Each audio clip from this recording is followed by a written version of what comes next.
Last month, I sat across from a 73-year-old retired schoolteacher. 30 years in the classroom. Sharp, disciplined, careful about everything she put in her body. But when I looked at her arterial scans, what I saw stopped me cold. Her arteries looked like corroded pipes, stiff, narrow, struggling to do their job. She was on 3 blood pressure medications. 3. And her numbers were still reading 165/95 at every single appointment. She wasn't sneaking salt. She wasn't missing doses. She was doing everything her cardiologist told her, to the letter. And yet there she was, sitting in my office, frustrated and scared. If you want health information explained in plain language with no hype and no sugarcoating, subscribe and tap like.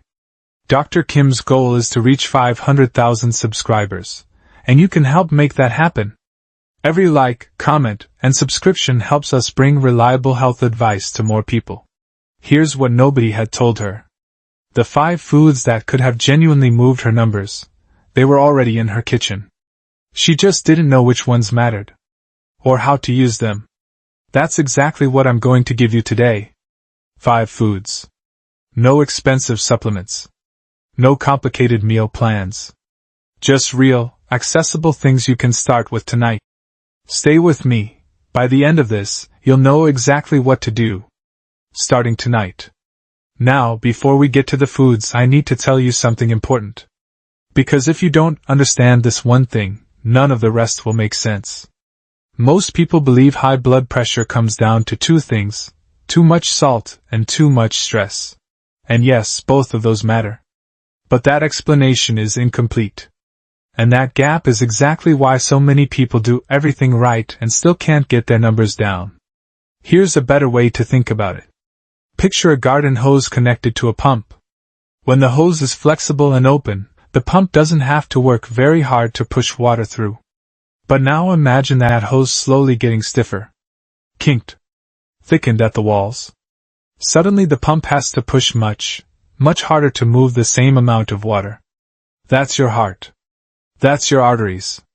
And after the age of 60, this is happening inside most people's bodies, quietly, invisibly, year after year. The real driver behind it isn't just salt. It's inflammation. Chronic, low-grade vascular inflammation that gradually robs your artery walls of their flexibility. You don't feel it happening. But it's there. I've spent over 2 decades as a physician reviewing echocardiograms, reading labs, and sitting with patients who are doing all the right things and still not getting better. And the question I find myself asking, again and again, is simple. Why did it get this far before anyone addressed the root cause? The answer, more often than not, comes back to inflammation. And here's the part that changes everything. What you eat every single day is either feeding that inflammation, or fighting it. There is no neutral. Every meal is a vote for one side or the other. That's what this video is about. Let me ask you something simple. When you wake up in the morning, what's the first thing you reach for? Coffee, tea, or juice? Whatever your answer is, I want you to consider adding one thing alongside it. Something that sounds almost too ordinary to matter. Beets. I know. Not exactly the answer you were expecting. But hear me out, because the science behind this is genuinely remarkable. When you eat beets, your body converts the natural nitrates in them into something called nitric oxide. Think of nitric oxide as a signal your body sends to the walls of your blood vessels. A message that says, relax, open up, let the blood flow through easily. When your vessels relax and widen, your heart doesn't have to push as hard. And when your heart doesn't have to push as hard, your blood pressure comes down. It's a clean, simple chain. Beets go in. Nitric oxide goes up. Blood vessels open. Pressure drops. One of my patients, a 68-year-old retired engineer, was skeptical when I first mentioned this. He changed nothing else. Same meals. Same medications. Same daily routine. He simply added half a cup of cooked beets to his breakfast every morning. Within 3 weeks, his systolic reading had dropped between 8 and 10 points. He called me almost surprised. He shouldn't have been. The research supports exactly that outcome. Here's your instruction. and I want you to make it as specific as possible so there's no guesswork. Half a cup of cooked beets, or 150 milliliters of unsweetened beet juice, with your breakfast. Every single morning. That's it. No complicated recipe. No major lifestyle overhaul. Just one small, consistent habit that gives your blood vessels exactly what they need to do their job better. Start tomorrow morning. There's something sitting in your kitchen right now that has probably been there for years. You've cooked with it. You've added it to sauces and soups. But I'd be willing to bet nobody ever told you it could help lower your blood pressure. Garlic.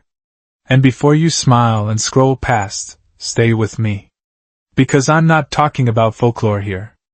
I'm talking about a mechanism that pharmaceutical companies have spent billions of dollars trying to replicate in pill form. Here's what's happening inside a garlic clove.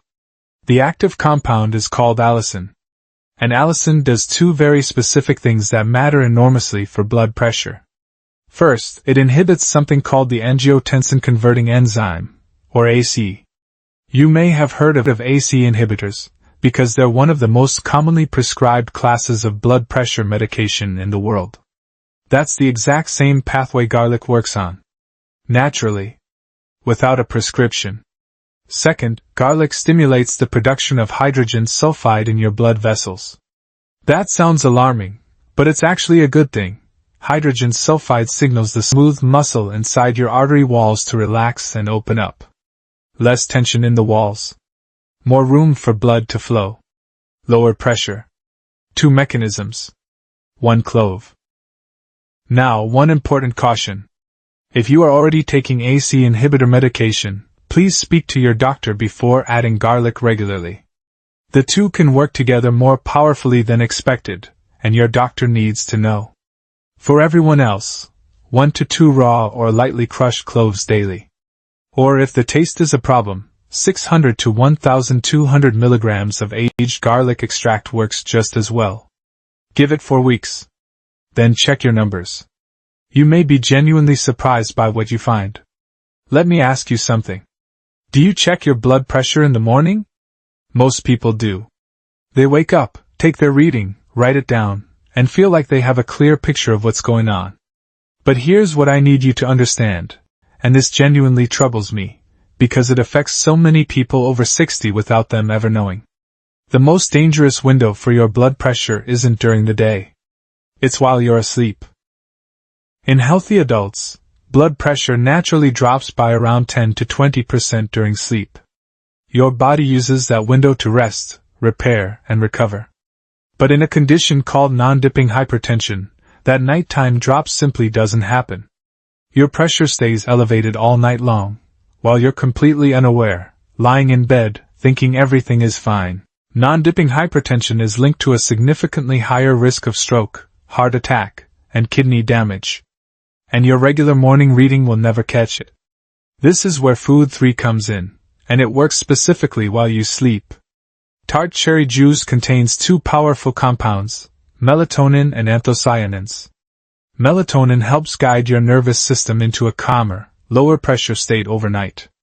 Anthocyanins reduce vascular inflammation, the same root cause we talked about at the beginning. When you pair that with magnesium from pumpkin seeds or flaxseed, you're giving your nervous system a gentle but clear signal. It's time to slow down. Together, these compounds help reduce what's called sympathetic nervous activity, the alert, high-tension state that keeps blood pressure elevated when it should be falling. Here's your dose. 240 milliliters of unsweetened tart cherry juice, or 1 tablespoon of pumpkin seeds or ground flaxseed, 30 minutes before bed. Write that down. Long before there were pharmacies, there were plants. And across West Africa, Latin America, and the Middle East, generations of healers turned to the same deep crimson flower when someone's heart needed help. Hibiscus. Hibiscus sabdarifera, to be precise. It brews into a rich, tart sweet tea that is, quite honestly, one of the most pleasant things on this list. But don't let the taste fool you into thinking it's gentle. This plant is remarkably powerful, and modern science has finally caught up with what traditional medicine knew all along. Here's why it works. Hibiscus contains 2 key compounds, anthocyanins, which we already know fight vascular inflammation, and hibiscus acid, which acts directly on your blood vessels. Together, they work on the same acid pathway we discussed with garlic, relaxing vessel walls and easing the pressure your heart has to work against. What makes hibiscus particularly interesting is what it doesn't do. ACE inhibitor medications are effective, but a significant number of patients develop a persistent dry cough as a side effect. Hibiscus delivers a strikingly similar mechanism without that problem. And the research is specific. A study published in the Journal of Nutrition found that adults over 60 who drank 3 cups of hibiscus tea daily for 6 weeks reduced their systolic blood pressure by an average of 7 points. 7 millimeters of mercury. That is a clinically meaningful result from a cup of tea. One important note: if you are already on blood pressure medication, please tell your doctor before making hibiscus a daily habit. The combined effect can be stronger than either one alone. For everyone else, 1 to 3 cups per day.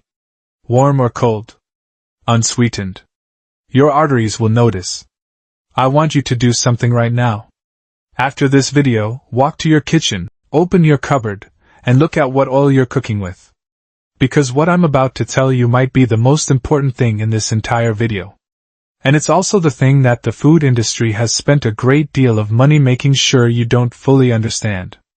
Most cooking oils lining supermarket shelves, sunflower, corn, soybean, canola, are extremely high in omega-6 fatty acids. Now, omega-6 isn't evil. Your body needs some. But the amount matters enormously. For most of human history, people consumed omega-6 and omega-3 fats in roughly equal amounts. A 1-to-1 ratio. Today, the average person consumes 20 times more omega-6 than omega-3. 20 to 1. And that extreme imbalance is one of the most powerful drivers of chronic vascular inflammation, the same inflammation we've been talking about since the beginning of this video. It gets worse at high heat. When these oils are heated during cooking, they break down into harmful compounds that damage your artery walls. You can't taste it. Your food looks completely normal. But the damage accumulates, meal after meal, year after year. So here's the swap. For everyday cooking in low to medium heat, extra virgin olive oil. It contains a natural compound called oleocanthal that actively fights inflammation. For high heat cooking, avocado oil, which stays stable at higher temperatures. Not vegetable oil. And not margarine. Margarine is made from the exact same oils we're replacing, regardless of what the label says. I know this contradicts what many of you were told 30 years ago. I heard the same advice. But the science has moved on, and so should our kitchens. Check tonight. When your current oil runs out, don't buy it again. I want to pause here for a moment. Because I can already hear what some of you are thinking. This sounds too simple. Beets and garlic and tea? If this stuff really worked, my doctor would have told me about it a long time ago. I understand that reaction completely. I had it myself early in my career. When I first started looking seriously at the research on food and blood pressure, part of me resisted it, because we're trained to look for complex solutions to complex problems. A pill for a pathway. A drug for a mechanism. Simple things feel like they can't possibly be enough. But here's what 20+ years of patient care has taught me: the most powerful interventions are almost never the most complicated ones. The body isn't asking for complexity. It's asking for the right conditions. And when I look at these 5 foods together, beets, garlic, tart cherries, hibiscus, olive oil, what strikes me is that they are all working through the same 2 mechanisms. Every single one of them. They reduce chronic vascular inflammation. And they support nitric oxide production, which keeps your artery walls flexible and open. Those are 2 pathways that your blood pressure medication may not be fully addressing.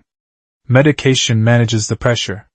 These foods work on the underlying environment that created the problem in the first place. Think of it this way. 5 completely different doors, all leading into the same room. That's not a coincidence. That's biology. And once you understand that, these foods stop feeling like random tips and start feeling like a coherent strategy. One that works alongside your medical care, not instead of it. Now let's bring everything together. Remember the retired teacher I told you about at the beginning? She came back for her follow-up 6 months later. Systolic blood pressure down 14 points. Her cardiologist, who had been managing her care for years, pulled up her chart and asked what she had changed. She sat across from me, smiled, and said, "Why didn't anyone tell me about the tea?" That question stays with me. It's a big part of why I make these videos. So let's bring it all together. 5 foods. 1 clear purpose.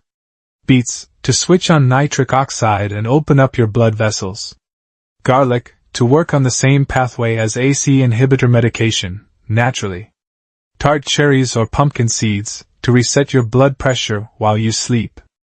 Hibiscus tea, to fight vascular inflammation at its root. And switching your cooking oil, to stop quietly feeding the inflammation that's been stiffening your arteries for years. That's it. No expensive programs. Nothing that requires a specialist or a prescription. But here's what I need you to do, and please listen carefully. Don't try all 5 tonight. Pick just one. The one that feels most natural, most doable, most like something you'd actually stick with. Maybe it's the hibiscus tea. Maybe it's the beets at breakfast. Just one. Repeated consistently. That's how real change happens. Which one are you starting with? Tell me in the comments. I read them, and your answer might help someone else who's reading too. And if someone in your life is struggling with their blood pressure, please send them this video. They may need it more than you know. One final thing. Everything I've shared today is general health information. It is not a replacement for your personal medical care. Please do not stop or change any medication without speaking to your doctor first. Bring these ideas to your next appointment. Your doctor is your partner, not your opponent. Take care of your heart. It's been working for you every single minute of your life.